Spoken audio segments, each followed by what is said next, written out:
जय हिंद साथियों। आज हम बात करने वाले हैं मध्य प्रदेश में नदियों के बारे में। तो जैसा कि आप जानते ही हैं कि मध्य प्रदेश नदियों का मायका कहा जाता है।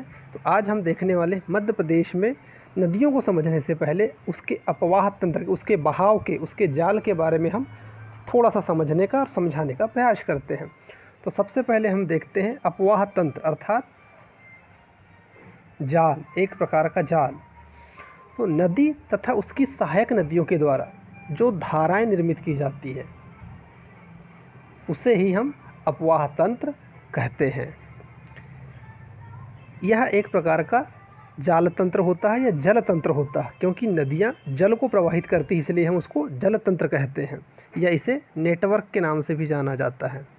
यदि हम बात करते हैं दोस्तों, तो नदियां एक दूसरे से मिलकर जब एक दिशा की तरफ बहुत सारे जलों को लेकर जाती है तो उसे ही अपवाह कहा जाता है या प्रवाह कहा जाता है। मध्य प्रदेश में बहुत सारी ऐसी नदियां हैं जैसे कि नर्मदा, ताप्ती, माही। ये जो नदियां होती है और इनके साथ अन्य नदियां जो होती है वह भी अपवाह तंत्र का निर्माण करती है। बात करते हैं मध्य प्रदेश में नर्मदा, ताप्ती, माही, इन नदियों को यदि छोड़ दिया जाए और अन्य नदियों की बात किया जाए तो ये समुद्र तक नहीं पहुंच पाती है। कहने का मतलब यही है कि मध्य प्रदेश में नर्मदा नदी, ताप्ती नदी और माही नदी यही है जो समुद्र तक पहुंच पाती है। कहने का मतलब है कि यह अपने समागम या समापन स्थल तक पहुंच पाती, बाकी जो नदियां हैं कहीं ना कहीं इन नदियों में जाकर मिल जाती है, किसी अन्य नदियों में जाकर मिल जाती है। जैसे कि हम बात करते हैं जल ग्रहण क्षमता के आधार पर देखते हैं मध्य प्रदेश में गंगा अपवाह तंत्र, नर्मदा अपवाह तंत्र, ताप्ती नदी अपवाह तंत्र और गोदावरी नदी अपवाह तंत्र, इन भागों में इसे बांटा गया है। और छोटी नदियों के अपवाह तंत्र के बारे में बात करते हैं। इसके अलावा माही नदी अपवाह तंत्र और महानदी अपवाह तंत्र, ये अपवाह तंत्र मध्य प्रदेश के अंतर्गत काम करते हैं या मध्य प्रदेश के अंतर्गत आते हैं। पहले हम बात करेंगे गंगा अपवाह तंत्र की, फिर नर्मदा अपवाह तंत्र की, ताप्ती अपवाह तंत्र, माही अपवाह तंत्र और महानदी अपवाह तंत्र। तो इनको समझने से पहले हम इसे मध्य प्रदेश के मैप पर समझने का प्रयास करते हैं। तो जैसा कि आप देख ही रहे हैं दोस्तों, सबसे पहले हम बात करेंगे गंगा नदी अपवाह तंत्र। आप स्क्रीन पर देख ही रहे हैं गंगा नदी अपवाह तंत्र। तो मध्य प्रदेश का जो उत्तर वाला भाग है, कहने का मतलब है मध्य भारत का पठार, बुंदेलखंड का पठार और बघेलखंड का कुछ पठार, सबसे ज़्यादा यदि मध्य प्रदेश को कोई घेरता है तो वह गंगा नदी अपवाह तंत्र ही है जो मध्य प्रदेश को घेरे हुए है। इस प्रकार से यह मध्य प्रदेश को पूरी तरह से घेरे हुए है। और ये जो पूरा क्षेत्रफल आप देख रहे हैं दोस्तों, यह गंगा नदी अपवाह तंत्र के अंतर्गत आता है।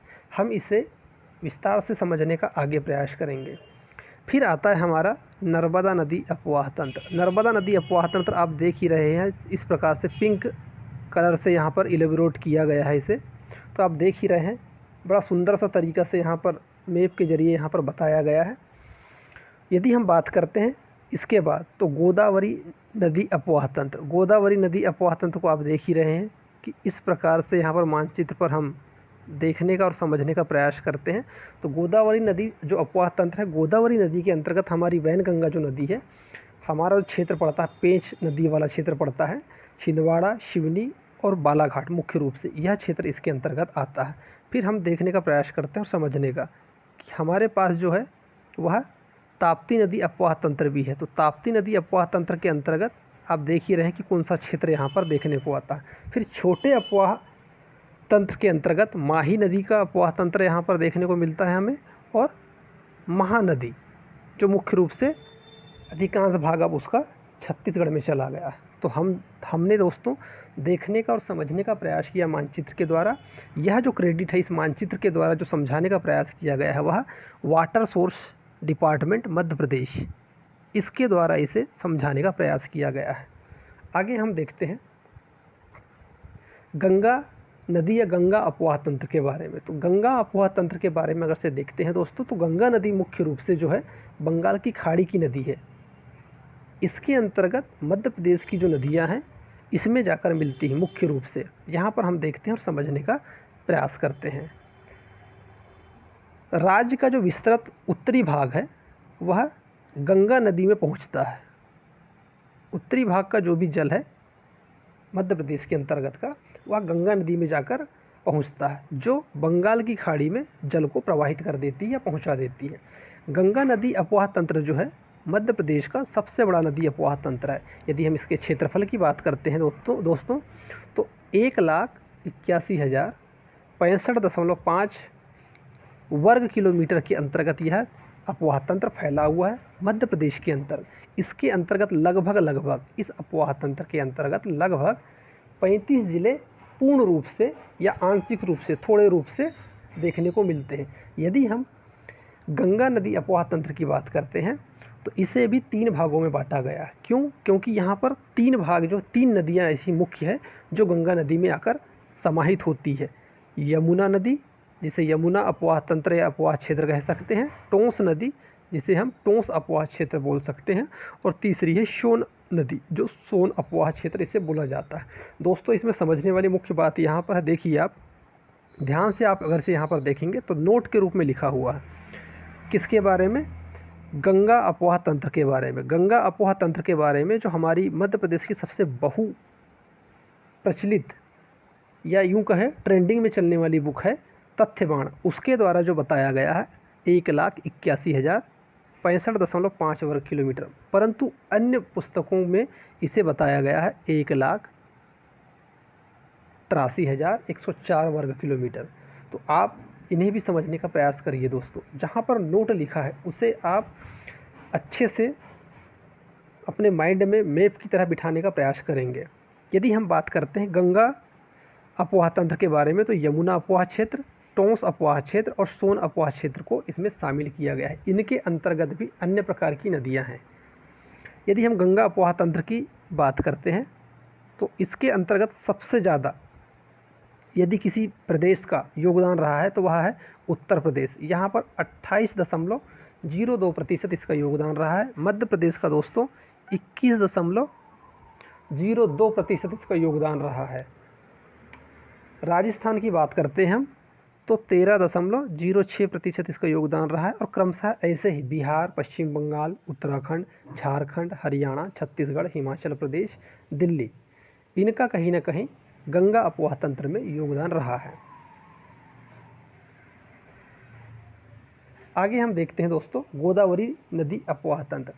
गोदावरी नदी अपवाह तंत्र यह जो है मध्य प्रदेश का जो दक्षिण वाला हिस्सा है, खास करके छिंदवाड़ा, सिवनी और बालाघाट, इनमें फैला हुआ है, और उसके बाद यह महाराष्ट्र में अधिकांश रूप से फैला हुआ है। इसका यदि मध्य प्रदेश में दोस्तों देखते हैं अपवाह की दृष्टि से तो इसका जो क्षेत्र है 23,767 वर्ग मीटर में फैला है, वर्ग किलोमीटर में फैला हुआ है। इसकी जो सहायक नदी है गोदावरी नदी की, वह है मुख्य रूप से जो मध्य प्रदेश के अंतर्गत होती है वैनगंगा, पेंच, वर्धा। ये मध्य प्रदेश से जाकर गोदावरी नदी में कहीं ना कहीं जाकर मिलती है और उसके अपवाह तंत्र को विस्तार करती है। यदि इसके बेसिन की बात करते हैं विस्तार की तो महाराष्ट्र, आंध्र प्रदेश, तेलंगाना, मध्य प्रदेश, उड़ीसा, कर्नाटक, छत्तीसगढ़ और पुडुचेरी, गोदावरी नदी का अपवाह तंत्र जो है इन क्षेत्रों में फैला हुआ। नोट अगर से बात करते हैं, पहले नोट की बात करते हैं तो गोदावरी नदी प्रबंधन बोर्ड की वार्षिक रिपोर्ट कब जारी हुई थी? 2021-22। उसके अनुसार हम देखते हैं कि मध्य प्रदेश में इसका जो अपवाह तंत्र है वह 31,821 वर्ग किलोमीटर है, परंतु अन्य पुस्तकों में इसे 23,388 वर्ग किलोमीटर बताया गया। परंतु दोस्तों आपको यह ऑथेंटिक रखना है जानकारी, 31,821 वर्ग किलोमीटर। अन्य अगर से बात करते हैं तो यहाँ पर आप देख ही रहे हैं कि मुख्य रूप से गोदावरी नदी का अपवाह तंत्र है, हमने समझने का प्रयास किया था 1,83,104 वर्ग किलोमीटर में फैला है, परंतु अन्य पुस्तकों में इसे 23,388 वर्ग किलोमीटर के रूप में दर्शाया गया है या बताने का प्रयास किया गया है। ये जो जानकारी गलत है दोस्तों। आगे हम देखते हैं महानदी अपवाह तंत्र। महानदी जो है यह मुख्य रूप से विश्व की ऐसी नदी है जो कर्क रेखा को 2 बार विभाजित करती है, दो बार काटती है या पार करने का प्रयास करती है। यह मुख्य रूप से पूर्व से पश्चिम की तरफ बहती है और यह मध्य प्रदेश के पश्चिम क्षेत्र में, खास करके धार, मंदसौर, रतलाम वाले क्षेत्र में, धार, झाबुआ, रतलाम वाले क्षेत्र में मुख्य रूप से यहाँ पर प्रवाहित होती है। इसके अपवाह तंत्र की बात करते हैं तो 34,842 वर्ग किलोमीटर है। मुख्य रूप से देखा ही हमने कि मध्य प्रदेश, गुजरात व राजस्थान में इसका प्रवाह क्षेत्र है। राजस्थान में सर्वाधिक रूप से यह प्रवाहित होती है, यह सर्वाधिक इसका अपवाह तंत्र है। आगे हम समझने का प्रयास करते हैं। अब इसे हम मैप के माध्यम से एक बार नदी के द्वारा देखने का प्रयास करते हैं। सबसे पहले हम देखते हैं यहाँ पर गंगा नदी अपवाह तंत्र। तो गंगा नदी को आप देख ही रहे हैं दोस्तों, इस प्रकार से यह यहाँ पर इस प्रकार से आप इसे देख ही रहे हैं। गंगा नदी में हमने देखा था कि सबसे पहले सोन नदी का जो क्षेत्र है वो इस प्रकार से यहाँ मिलती है, टोंस नदी इस प्रकार से यहाँ पर गंगा नदी में मिलती है, और रही बात यमुना नदी की तो यमुना नदी इस प्रकार से गंगा नदी में इस प्रकार से मिल जाती है। परंतु यमुना नदी की भी और भी सहायक नदियाँ हैं, जैसे कि चंबल। तो चंबल नदी इस प्रकार से यहाँ पर देख रहे हैं हम कि उसमें मिलने का प्रयास कर रही है, इस प्रकार से यहाँ पर इस प्रकार से यह मिली हुई। उसके बाद में हम देखते हैं कि बेतवा नदी भी यमुना नदी की सहायक नदी है, उसमें मिल जाती है। आगे हम बात करते हैं, यहाँ पर केन नदी है दोस्तों, यह केन नदी भी यमुना नदी की सहायक नदी है। उसी प्रकार से चंबल की सहायक नदी है खान नदी। यहाँ पर आप देखिए खान नदी इस प्रकार से मिल जाती है। उसके बाद में शिप्रा नदी, ये जो आप देख रहे हैं। उसके बाद में हम काली सिंध को देखते हैं। इस प्रकार से यमुना नदी की सहायक नदियाँ हैं। तो हम इसे विस्तार से आगे बात करेंगे और जानने का प्रयास करेंगे। दूसरे अपवाह तंत्र की हमने देखा नर्मदा नदी अपवाह तंत्र। तो नर्मदा नदी अपवाह तंत्र देख रहे हैं दोस्तों, इस प्रकार से यह मध्य प्रदेश में फैला हुआ है। यह जो क्षेत्र है यह नर्मदा नदी वाला है, जिसकी और भी सहायक नदियाँ हैं। अब यहाँ पर बात करते हैं गोदावरी अपवाह तंत्र की। तो गोदावरी अपवाह तंत्र दोस्तों ये अब यहाँ से देख रहे हैं इस प्रकार से, ये है वैनगंगा और यहाँ पर आकर मिलती है इसमें पेंच और वर्धा नदी, इस प्रकार से आकर यहाँ पर मिल जाती है। तो इस तरह से गोदावरी अपवाह तंत्र बनता है। उसके बाद में हमने देखा और देखने का प्रयास किया है कि यहाँ पर मुख्य रूप से ताप्ती नदी अपवाह तंत्र बनता है। अब ताप्ती बैतूल से निकलती है दोस्तों, और इस प्रकार से यह अपना अपवाह तंत्र बनाती है प्रदेश के अंदर। अब हम बारी बारी से इन्हें समझने का प्रयास करते हैं आगे चलकर। सबसे पहले हम देखते हैं नर्मदा नदी के बारे में। तो नर्मदा नदी, जिसे मैकाल सुता के नाम से भी जाना जाता है, यह मुख्य रूप से अनूपपुर जिले के अमरकंटक की पहाड़ियाँ होती है, वहाँ पर एक बना हुआ है नर्मदा कुंड। अब यह नर्मदा कुंड जो है मुख्य रूप से समुद्र तल से इसकी जो ऊंचाई है 1057 मीटर ऊंची है। वहाँ से यह निकलकर पंखनुमा आकार में, पंखनुमा अर्थात पंखनुमा का मतलब है कि एक जगह से जब निकलती है तो पंखे के आकार से निकलती है, जिस प्रकार से इस प्रकार से ऐसे प्रवाहित होती है पंखे के आकार से, और फिर दूसरी तरफ दूर जाकर यह फिर आराम से इकट्ठी हो जाती है। इसे ही पंखनुमा कहा जाता है। यह मुख्य रूप से पंखनुमा आकार से निकलती है और मैकाल के पठार पर बहती है। इस पर जब यह उद्गम होती है तो मुख्य रूप से यहाँ पर इस पर जो बनने वाले जलप्रपात है, यदि जलप्रपात की हम बात करते हैं दोस्तों, तो यहाँ पर मुख्य रूप से जो जलप्रपात है वह कपिलधारा और दुग्धधारा जलप्रपात है, जो अमरकंटक में ही इस पे बनते हैं, निर्माण होते हैं। जब अनूपपुर जिले के बाद यह मंडला में आती है तो मंडला के उत्तर छोर से, मंडला को उत्तर दिशा की ओर से यह बहती हुई आगे बढ़ती है और जबलपुर के निकट यह भेड़ा घाट में प्रवेश करती है, और भेड़ा घाट में यह धुआंधार जलप्रपात का निर्माण करती है, जो नर्मदा नदी का प्रसिद्ध जलप्रपात हमें देखने को मिलता है। और वहाँ पर यह संगमरमर की चट्टानों में कंदरा या गार्ज खाई के रूप में बहती हुई है, जिसे हम बंदर कूदनी के नाम से भी जानते हैं। तो यहाँ पर हमने समझने का प्रयास किया दोस्तों कि यह नदी अभी तक जबलपुर तक आ चुकी है। उत्तर में यह विंध्य पर्वत तथा इसके दक्षिण में सतपुड़ा श्रेणी इसके बीच में यह बहती है, प्रवाहित होती है। यदि हम इसके उद्गम की बात और संगम की बात की तो हमने देखा ही कि मुख्य रूप से जबलपुर के बाद यह नर्मदापुरम में, यह नर्मदापुरम जो ज़िला है जिसे होशंगाबाद कहा जाता था, वहाँ पर यह प्रवाहित होती है, बहती है। दक्षिण की तरफ से यहाँ पर तवा नदी इसकी मुख्य सहायक नदी है, यह आकर मिलती है नर्मदापुरम में। उसके बाद में यहाँ प्रदेश की सबसे प्राचीन चट्टानों में बहती हुई आगे बढ़ती है और यह आगे बढ़कर मानधाता गार्ज का निर्माण करती है। दोस्तों, मानधाता जो गार्ज है यहाँ पर ओमकारेश्वर, या खास करके बात करें खंडवा की बात करें, खंडवा में यह निर्माण करती, खंडवा में मानधाता गार्ज आपको मिलेगा, वहाँ पर यह निर्माण करती है। उसके बाद में हम देखते हैं दोस्तों आगे, तो यह जो है आगे चलकर मानधाता गार्ज से आगे चलकर यह नर्मदा मंडलेश्वर के मैदान पर, अब यह पहुँच गई खरगोन में, तो यहाँ पर यह मुकाती गार्ज का निर्माण करती है।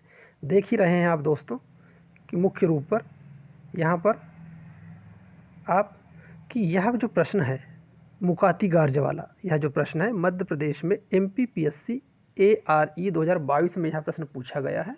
उसके बाद में यह MPPSC AMO 2021 में यह प्रश्न पूछा गया है। MOE 2024 में इस प्रश्न को पूछा गया है। तो आप इससे अंदाज़ा लगा सकते हैं कि यह प्रश्न कितना महत्वपूर्ण होने वाला है। आप ये मत समझिए कि इस प्रकार से पढ़ाने से या पढ़ने से हमारा किसी प्रकार का टाइम वेस्ट होगा। आप देख ही रहे हैं कि जो कंटेंट है आपको जो मिल रहा है वह मुख्य रूप से आपकी परीक्षा की दृष्टि से एकदम बिल्कुल ऑथेंटिक होने वाला है। पूरी जो जानकारी आपको एकदम पूरे विस्तार से यहाँ पर देखने को मिलेगी और आगे आप देखेंगे कि इसी प्रकार से आपको कि मध्य प्रदेश में किन किन एग्ज़ामों में कहाँ से क्वेश्चन बन रहे हैं, वह सारी की सारी जानकारी आपको यहाँ पर देखने को मिलेगी। तो आगे हम बात करते हैं। बाद में यह चलकर गुजरात में प्रवेश करती है और अंत में सूरत जिले के भड़ोच के पास यह ज्वार नदभुक या एस्चुरी बनाकर खंबात की खाड़ी जो अरब सागर में है, खंबात की खाड़ी जो अरब सागर में, वहाँ जाकर यह विलीन हो जाती है। तो हमने यहाँ पर देखा मध्य प्रदेश में नर्मदा नदी के बारे में। यदि हम बात करते हैं नर्मदा नदी की तो कुल इसकी लंबाई 1312 किलोमीटर है दोस्तों। 1312 किलोमीटर इसकी कुल लंबाई है। मध्य प्रदेश में यह 1077 किलोमीटर की दूरी तय करती है मध्य प्रदेश के अंतर्गत। तो आगे हम बात करते हैं और समझने का प्रयास करते हैं। आगे हम देखते हैं इसको अन्य नाम से जाना जाता है, किस किस नाम से यहाँ पर जाना जाता है। तो एक भूगोलविद रहे हैं टालमी साहब, जिन्होंने मध्य प्रदेश का भ्रमण किया है। उन्होंने मालवा की जलवायु को सबसे सर्वोत्तम जलवायु भी कहा है। उन्होंने एक नाम दिया है नामादोष। यह नर्मदा नदी का नाम है नामादोष। पूछ भी सकता है या पूछा भी गया है। मध्य प्रदेश में MPPSC 2021 में AVSE में पूछा गया है कि टालमी जी के अनुसार मध्य प्रदेश में नर्मदा का नाम क्या है, तो नामादोष उन्होंने नाम दिया है। उसके बाद में इन्हें अन्य नामों से जाना जाता है, मैकलसुता, सोमोदेवी, शंकर पुत्री या शंकरी और रेवा। यह रेवा जो नाम है दोस्तों, यह बहुत ही प्रचलित और प्रसिद्ध नाम है, यह सबको ही याद होना चाहिए। अब यहाँ से देखने को आएगा कि टालमी जी ने एक नाम दिया है नामादोष, इसके नाम से भी इन्हें जाना जाता है। आगे हम बात करते हैं कि नर्मदा नदी के ऊपर जो स्थित शहर है और जलप्रपात है उसके बारे में हम जानकारी लेते हैं। जैसे ही नर्मदा नदी दोस्तों उद्गमित होती है तो वहाँ पर यह मुख्य रूप से उसी के पास अमरकंटक के पास यह कपिलधारा और दुग्धधारा जलप्रपात का निर्माण करती है। फिर यह इसके ऊपर अगर से हम बात करते हैं तो अमरकंटक, यदि हम पहले शहर की बात करते हैं तो अमरकंटक जो अनूपपुर में है, उसके बाद में जब यह बहती है तो आगे मंडला शहर है इसके ऊपर, फिर जबलपुर है, नरसिंहपुर, नर्मदापुरम, उसके बाद में नेमावर शहर, यह आ गए हम दोस्तों नेमावर शहर। उसके बाद में ओमकारेश्वर खंडवा ज़िले में, फिर बाड़वाह, मंडलेश्वर खरगोन में आ गए, महेश्वर खरगोन में, उसके बाद में यह गुजरात में प्रवेश कर जाती है। यदि हम इस पर स्थित जलप्रपात की बात करते हैं तो यह अमरकंटक में, अनूपपुर ज़िले के अमरकंटक में कपिलधारा और दुग्धधारा जलप्रपात का निर्माण करती है। उसके बाद में जबलपुर में भेड़ाघाट में यह धुआंधार जलप्रपात का निर्माण करती है, जो नर्मदा नदी में सबसे ऊंचा जलप्रपात है। उसके बाद में यहाँ ओमकारेश्वर खंडवा में आती है, तो मानधाता और दर्दी जलप्रपात का निर्माण करती है दोस्तों। और महेश्वर खंडवा की अगर से बात करते हैं तो यहाँ सहस्त्रधारा जलप्रपात का निर्माण यह करती है। यदि हम बात करते हैं यहाँ पर, तो कपिलधारा और दुग्धधारा अनूपपुर में है, धुआंधार जलप्रपात भेड़ाघाट जबलपुर में है, सहस्त्रधारा खरगोन में है, मानधाता और दर्दी खंडवा में है। यह प्रश्न पूछा गया था MPPSC 2019 में। मानधाता और खंडवा में जो मानधाता और दर्दी जलप्रपात है। फिर है जारवानी जलप्रपात गुजरात में। अगर से हम बात करते महत्वपूर्ण घाटों की, तो महेश्वर घाट खरगोन में है, महेश्वर के अंतर्गत। सेठानी घाट नर्मदापुरम होशंगाबाद में। बरमान घाट गाडरवाड़ा नरसिंहपुर में बना हुआ है। गौरी घाट और तिलवाड़ा घाट यह जबलपुर के अंदर भेड़ाघाट में आपको देखने को मिल जाएगा। तो इस प्रकार से हमने यहाँ पर मध्य प्रदेश में नर्मदा नदी को समझने का प्रयास किया है। आगे हम बात करते हैं इसकी प्रमुख नदियों के बारे में, सहायक नदियाँ। तो नर्मदा नदी की प्रमुख सहायक नदियाँ मुख्य रूप से कहा जाए तो कुल मिलाकर इसकी 41 सहायक नदियाँ हैं। बाईं तरफ से 22 नदियाँ हैं जो इसमें विलीन होती है, और दाहिने तरफ से 19 नदियाँ हैं जो नर्मदा नदी में मिलती है या इसकी सहायक नदी के रूप में अपनी शोभा बढ़ाती है। बात करते हैं हम कुछ नदियों के बारे में, समझने का प्रयास करते हैं इसे दोस्तों। यदि हम बात करते हैं सेर नदी, तो इसको आप कैसे याद कर सकते हैं। बंजर भूमि पर देखिए बंजर नदी भी ये बाईं तरफ की है, सेर नदी भी बाईं तरफ की है, छोटी तवा भी बाईं तरफ की है। फिर बात करते हैं इसकी और नदियां हैं, जैसे दूधी नदी है, दूधी नदी इसकी बाईं तरफ की नदी है दूधी। तो ऐसे याद कर सकते हैं, बंजर भूमि में शेर आया, बंजर भूमि में शेर आया, शेर का जो दूध होता है, कहते हैं ना कि शेरनी का दूध पिया है क्या, शेरनी का दूध बहुत दुर्लभ होता है। तो बंजर नदी में शेर आया, वहाँ पर उसने दूध दिया या वहाँ से उसे दूध मिला। तो दूध के बाद भाई जब दूध में शक्कर मिलता है तभी वह स्वादिष्ट होता है। तो बाईं तरफ से जो नदी होती है वह शक्कर नदी भी होती है। तो ऐसे याद रख सकते हैं, बंजर नदी में शेर ने दूध दिया या शेरनी ने दूध दिया। दूध के बाद में फिर हम बात करेंगे दूधी नदी, दूध से दूधी, और उसके बाद में शक्कर नदी। तो इस प्रकार से बाईं तट की नदी है। यहाँ पर ये देखिए शक्कर नदी दिया है, गलत है, और दूधी नदी या बाईं तट की नदियाँ हैं दोनों। उसके बाद में हम बात करते हैं, जैसे आपको याद करना इसके बाद में हिरन नदी। हिरन जैसे याद कर सकते हैं शेर और हिरन एक तरफ नहीं रह सकता, इसलिए अलग अलग विपरीत दिशा में होगा। तो बाईं तरफ से शेर, दाहिनी तरफ हिरन के साथ में हथनी नदी, आप ऐसे याद रख सकते हैं हथनी और हिरन नदियों को। तो इस प्रकार से आप मध्य प्रदेश में नर्मदा नदी की सहायक नदियों को याद रख सकते हैं। यह जो प्रश्न है MPPSC सहायक नदियों के बारे में पूछा गया था 2021 DSP में, और SBE 2023 SFM 2024 में यह प्रश्न पूछा गया है। तो दोस्तों हमने यहाँ पर मध्य प्रदेश में अपवाह तंत्र और नर्मदा नदी को समझने का प्रयास किया है। आगे हम अन्य नदियों के बारे में बात करेंगे और उनकी सहायक नदियों के बारे में बात करेंगे। मिलते हैं अगली वीडियो में, जब तक के लिए नमस्कार, जय हिंद। यदि वीडियो अच्छी लगी हो तो वीडियो को ज़्यादा से ज़्यादा शेयर कीजिए, ताकि आपकी ही तरह ऐसी रोचक वीडियो को देखने के लिए और भी व्यक्तियों को सहायता मिल सके और पढ़ने के लिए। जय हिंद साथियों।